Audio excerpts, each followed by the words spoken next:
मैहर में अब पूर्ण शराबबंदी लागू हो चुकी है।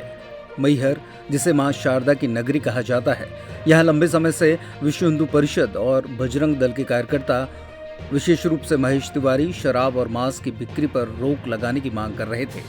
अब प्रदेश सरकार ने प्रदेश के 19 धार्मिक स्थलों पर शराब बिक्री पर प्रतिबंध लगा दिया है, जिसमें मैहर भी शामिल है।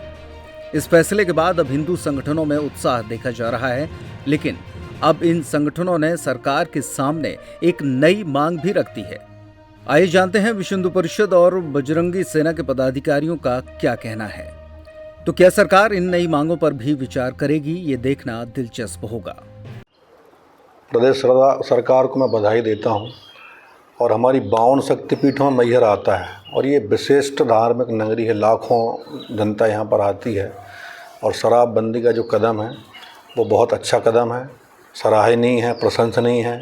मैं माननीय मुख्यमंत्री जी को इसकी बधाई देता हूँ और ये ज़रूर मैं कहूँगा कि जिस तरीके से शराब बंद हुई है ये हमेशा प्रतिबंधित रहे और अवैध रूप से भी इन नगरों में जहाँ 17 स्थानों पर ये बंद हुई है वहाँ दोबारा कोई भी शराब न पीने वाला दिखे और न अवैध रूप से बेची जाए, इस पर भी सख्ती की जाए।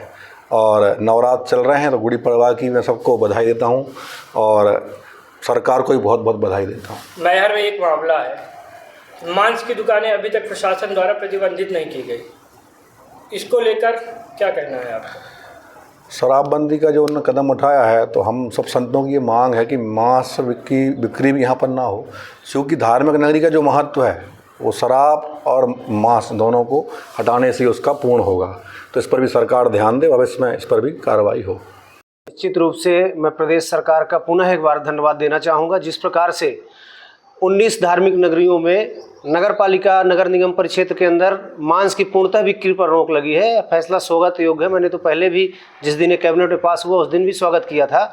मेरा शासन प्रशासन से एक निवेदन आग्रह जरूर है कि शराबबंदी तो हो गई, लेकिन उसको पूर्णतः लागू करने के लिए जो अवैध बिक्री जिस प्रकार से सब जगह होती है, इस पर ये पूर्णतः प्रतिबंध लगना चाहिए कि नगर के अंदर एक भी किसी, चाहे वो पीने वाला हो चाहे पिलाने वाला हो, धार्मिक नगरियों में इस प्रकार के जो व्यक्ति हों उन पर सख्त कार्रवाई हो और एक कड़ा कानून प्रदेश सरकार को इसके लिए बनाना चाहिए और अवैध प्रकारी कर हर हाल में रोक लगाना चाहिए। दूसरा, मांस की जो सरकार ने घोषणा की थी बंद करने पर, वो अभी पूर्णतः लागू नहीं है, उस पर भी रोक लगे। चूँकि मैहर हमारी धार्मिक नगरी, लगातार हम लोग कई वर्षों से विभिन्न विश्व हिंदू परिषद, बजरंग दल और आज हिंदू समाज के साथ संघर्षरत थे। मैहर में क्या क्या दंगे और उसकी नौबत तक आ चुकी, हो चुके, नौबत क्या ही हो ही चुके मात्र इन्हीं मांगों के लिए। तो स्वच्छता और मांस की दुकानों पर भी रोक लगे, यही सरकार से मेरा निवेदन है और जिला प्रशासन इसका पालन कराए। नेतृत्व में लगातार मैहर में शराबबंदी को लेकर कई आंदोलन हुए हैं। लगातार 10 वर्षों से विश्व हिंदू परिषद बजरंग दल संघर्ष कर रहा है। अब मैहर में पूर्ण रूप से शराबबंदी मैहर नगर में हो चुकी है, क्या कहेंगे इसी लेकर आप? सबसे पहले तो वंदे भारत मातरम, और देर आए दुरुस्त आए, लेकिन हमारी मांगों को मध्य प्रदेश सरकार ने स्वीकार किया, इसलिए मैं डॉक्टर मोहन यादव जी को बहुत बहुत बधाई देता हूं।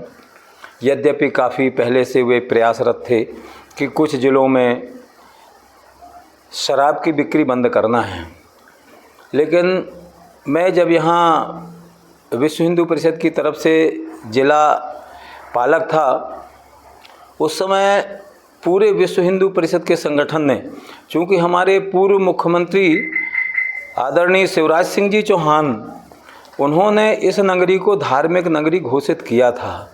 धार्मिक नगरी के आधार पर मांस और मदिरा की बिक्री की हमारी ये मांग थी कि नगर पालिका की या नगर निगम की सीमा के बाहर मांस और मदिरा की बिक्री की जाए, शहर के अंदर बिल्कुल ना की जाए।